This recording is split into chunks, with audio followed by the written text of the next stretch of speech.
ಬಸ್ಸಿನ ಕಿಟಕಿಯ ಹೊರಗೆ ಮಲೆನಾಡಿನ ಹಸಿರು ಪಟಪಟನೆ ಸರಿಯುತ್ತಿತ್ತು. ಆದರೆ ಸುಮತಿಯ ಕಣ್ಣುಗಳಲ್ಲಿ ಮಾತ್ರ ಆ ಹಸಿರು ಕಾಣುತ್ತಿರಲಿಲ್ಲ. ಬದಲಾಗಿ ಅಮ್ಮನ ನೆನಪುಗಳ ಮೆರವಣಿಗೆ ಇತ್ತು.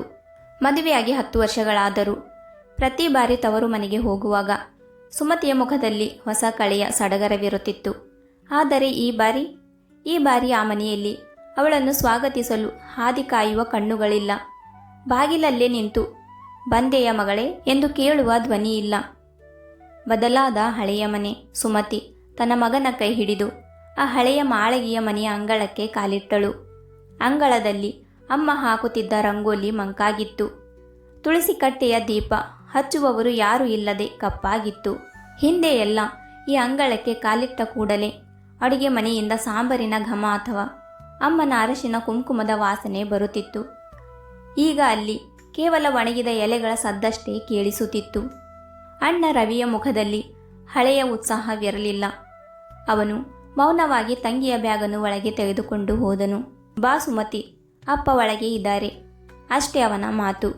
ಅಮ್ಮ ಇದ್ದಾಗ ಅಣ್ಣ ಎಷ್ಟು ಹರಟೆ ಹೊಡೆಯುತ್ತಿದ್ದ. ಅಮ್ಮ ಹೋದ ಮೇಲೆ ಅವನು ಹೇಗೋ ಗಂಭೀರವಾಗಿ ಬಿಟ್ಟಿದ್ದಾನೆ ಅನಿಸಿತ್ತು ಸುಮತಿಗೆ. ಅಮ್ಮನ ಖಾಲಿ ಕುರ್ಚಿ ಒಳಗೆ ಹೋದ ಸುಮತಿಗೆ ಹಾಲಲ್ಲಿ ಅಪ್ಪ ಕುಳಿತಿದ್ದು ಕಂಡಿತ್ತು. ಅಪ್ಪನ ಪಕ್ಕದಲ್ಲಿ ಅಮ್ಮ ಸದಾ ಕೂರುತ್ತಿದ್ದ ಆ ಹಳೆಯ ಮರದ ಕುರ್ಚಿ ಇಂದು ಖಾಲಿ ಇತ್ತು. ಅದರ ಮೇಲೆ ಅಮ್ಮ ಬಳಸುತ್ತಿದ್ದ ಒಂದು ಹಳೆಯ ನೂಲಿನ ಸೀರೆ ಮಡಚಿದಂತೆ ಇತ್ತು. ಅದನ್ನು ನೋಡಿದ ತಕ್ಷಣ ಸುಮತಿಯ ಎದೆಯಲ್ಲಿ ಏನೋ ಚುರುಕು ಎಂದಿತ್ತು. ಅಪ್ಪನ ಮುಖ ಸೊರಗಿತ್ತು. ಮಗಳ ಮುಖ ನೋಡಿ ಅವರು ಮಂದಹಾಸ ಬೀರಲು ಪ್ರಯತ್ನಿಸಿದರು. ಆದರೆ ಆ ನಗುವಿನ ಹಿಂದೆ ಒಂದು ದೊಡ್ಡ ಸಮುದ್ರದಷ್ಟು ದುಃಖವಿತ್ತು. ಸುಮ, ಬಂದೆಯಾ? ಮಕ್ಕಳು ಹೇಗಿದ್ದಾರೆ ಎಂದು ವಿಚಾರಿಸಿದ್ದ ಅಪ್ಪನ ಧ್ವನಿ ನಡುಗುತ್ತಿತ್ತು. ಅಮ್ಮ ಇದ್ದಾಗ ಅಪ್ಪ ಎಷ್ಟೊಂದು ಗಟ್ಟಿಯಿಂದ ಇರುತ್ತಿದ್ದರು. ಈಗ ಅಮ್ಮನಿಲ್ಲದ ಮನೆಯಲ್ಲಿ ಅಪ್ಪ ದಿಕ್ಕಿಲ್ಲದ ಹಡಗಿನಂತಾಗಿದ್ದರು. ಅಡುಗೆಯ ಮನೆಯ ನೆನಪುಗಳು. ಮಧ್ಯಾಹ್ನ ಸುಮತಿ ಅಡುಗೆ ಮನೆಗೆ ಹೋದಳು. ಅಲ್ಲಿ ಅಮ್ಮ ಬಳಸುತ್ತಿದ್ದ ಪಾತ್ರೆ ಪಗಡೆಗಳು ಸಾಲಾಗಿ ಜೋಡಿಸಲ್ಪಟ್ಟಿದ್ದವು. ಆದರೆ ಅಮ್ಮ ಕೈಯಾಡಿಸದ ಆ ಪಾತ್ರೆಗಳು ಜೀವ ಕಳೆದುಕೊಂಡಂತೆ ಕಂಡವು. ಮಸಾಲೆ ಡಬ್ಬಿ. ಸುಮತಿ ಮಸಾಲೆ ಡಬ್ಬಿ ತೆರೆದಾಗ ಅಮ್ಮ ಮಾಡಿಕೊಡುತ್ತಿದ್ದ ಉಪ್ಪಿನಕಾಯಿಯ ವಾಸನೆ ಬಂದಂತಾಯಿತು. ಹಿತಾಳೆಯ ತಂಬಿಗೆ. ನೀರು ಕುಡಿಯಲು ಹೋದಾಗ ಅಮ್ಮ ಆ ತಂಬಿಗೆಯಲ್ಲಿ ಪ್ರೀತಿಯಿಂದ ಹಾಲು ಕೊಡುತ್ತಿದ್ದ ದೃಶ್ಯ ನೆನಪಾಯಿತು. ಆ ಮೂಲೆಯ ಕಂಬ. ಸಣ್ಣವಳಿದ್ದಾಗ ಅಮ್ಮಳಿಗೆ ಸಿಟ್ಟು ಬಂದಾಗ ಅಮ್ಮನ ಹಿಂದೆ ಅವಿತುಕೊಳ್ಳುತ್ತಿದ್ದ ಆ ಕಂಬ ಈಗ ಕೇವಲ ಮರದ ತುಂಡಾಗಿ ಕಾಣುತ್ತಿತ್ತು. ತವರು ಮನೆಯಲ್ಲಿ ಅಮ್ಮ ಇದ್ದರೆ ಪ್ರತಿ ವಸ್ತುವು ಮಾತಾಡುತ್ತದೆ. ಅಮ್ಮ ಇಲ್ಲದಿದ್ದರೆ ಆ ಗೋಡೆಗಳು ಕೂಡ ನಮ್ಮನ್ನು ಅಪರಿಚಿತರಂತೆ ನೋಡುತ್ತವೆ. ಅಡುಗೆ ಮನೆಯಲ್ಲಿ ಎಲ್ಲವೂ ಇತ್ತು. ಆದರೆ ಅಮ್ಮನ ಆ ರುಚಿ ಮತ್ತು ಪ್ರೀತಿ ಮಾತ್ರ ನಾಪತ್ತೆಯಾಗಿತ್ತು. ಅಮ್ಮನಿಲ್ಲದ ಹಬ್ಬ. ಅಂದು ಹಬ್ಬದ ದಿನ.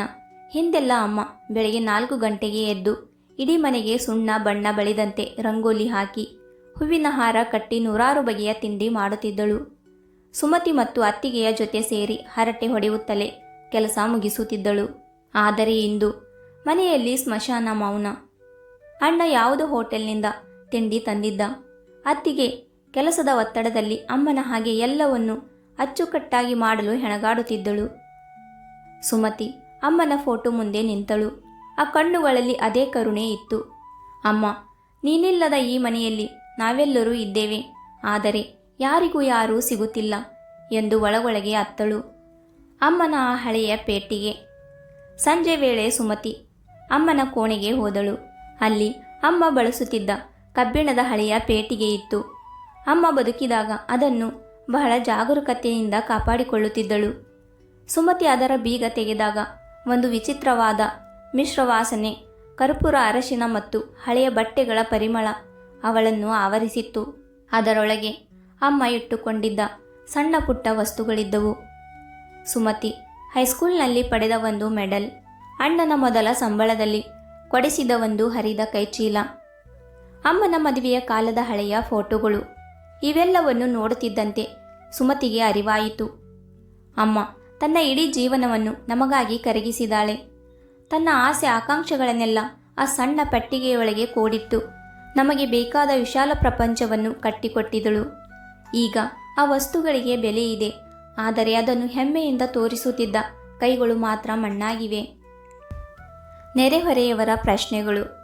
ಅಮ್ಮ ಇದ್ದಾಗ ಪಕ್ಕದ ಮನೆಯ ಪಾರ್ವತಮ್ಮ, ಲಲಿತಮ್ಮ ಎಲ್ಲರೂ ಅಮ್ಮನ ಜೊತೆ ಹರಟೆ ಹೊಡೆಯಲು ಬರುತ್ತಿದ್ದರು.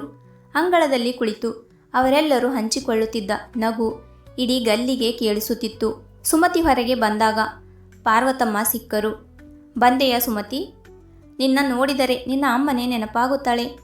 ಅವಳಿಲ್ಲದ ಈ ಮನೆ ಅನಾಥವಾಗಿ ಕಾಣುತ್ತಿದೆ ಎಂದರು. ಆ ಮಾತು ಸುಮತಿಯ ಎದೆಗೆ ನಾಟಿತ್ತು. ಅಮ್ಮ ಕೇವಲ ಒಂದು ಕುಟುಂಬದ ಕೊಂಡಿಯಷ್ಟೇ ಅಲ್ಲ, ಇಡೀ ಸಮಾಜದೊಂದಿಗೆ ಆ ಮನೆಯನ್ನು ಜೋಡಿಸಿದ ಜೀವಂತ ಸೇತುವೆಯಾಗಿದ್ದಳು. ಈಗ ಆ ಸೇತುವೆ ಕುಸಿದು ಬಿದ್ದಿದೆ. ರಾತ್ರಿಯ ತಳಮಳ ಮತ್ತು ಅಪ್ಪನ ಮೌನ. ರಾತ್ರಿ ಊಟದ ಸಮಯದಲ್ಲಿ ಎಲ್ಲರೂ ಕುಳಿತಿದ್ದರು. ಅಮ್ಮ ಬದುಕಿದಾಗ ಅಡುಗೆ ಮನೆಯಿಂದ ರವಿಗೆ ಸಾಂಬಾರು ಹಾಕು, ಸುಮತಿಗೆ ಹಪ್ಪಳ ಇಷ್ಟ ಎಂದು ನಿರ್ದೇಶನ ನೀಡುತ್ತಿದ್ದಳು. ಆದರೆ ಈಗ ಅತ್ತಿಗೆ ತಾನೇ ಬಡಿಸುತ್ತಿದ್ದರು. ಏನೋ ಒಂದು ಕೊರತೆ. ಅಪ್ಪ ತಟ್ಟೆಯಲ್ಲಿ ಅನ್ನವನ್ನೇ ನೋಡುತ್ತಾ ಕುಳಿತಿದ್ದರು.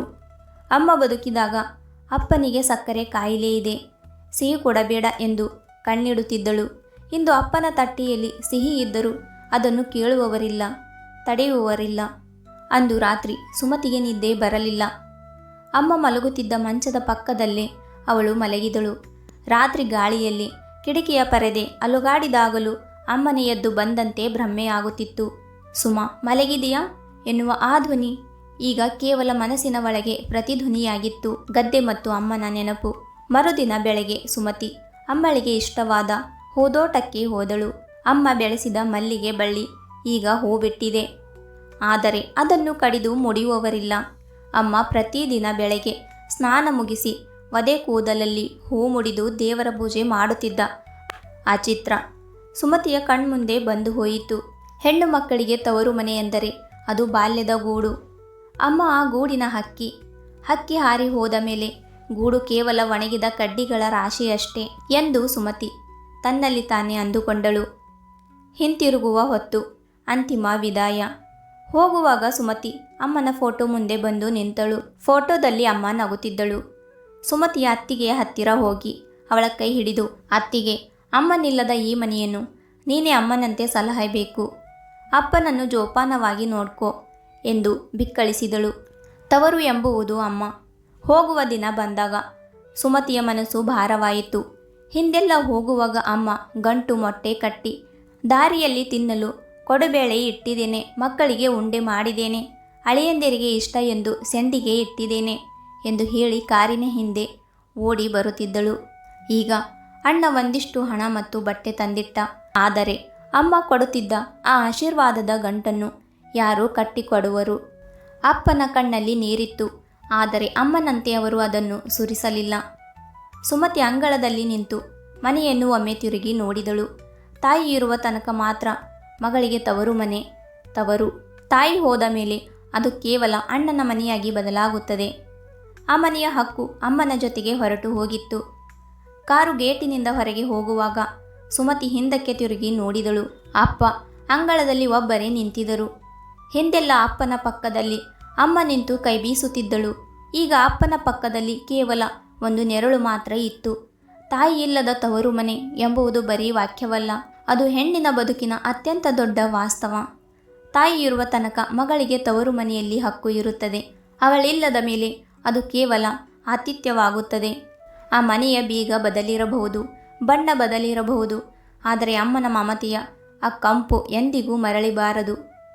ತಾಯಿ ಇಲ್ಲದ ತವರು ಮನೆ ಬಿಸಿಲಿನಲ್ಲಿ ನಿಂತ ಒಣಗಿದ ಮರದಂತೆ.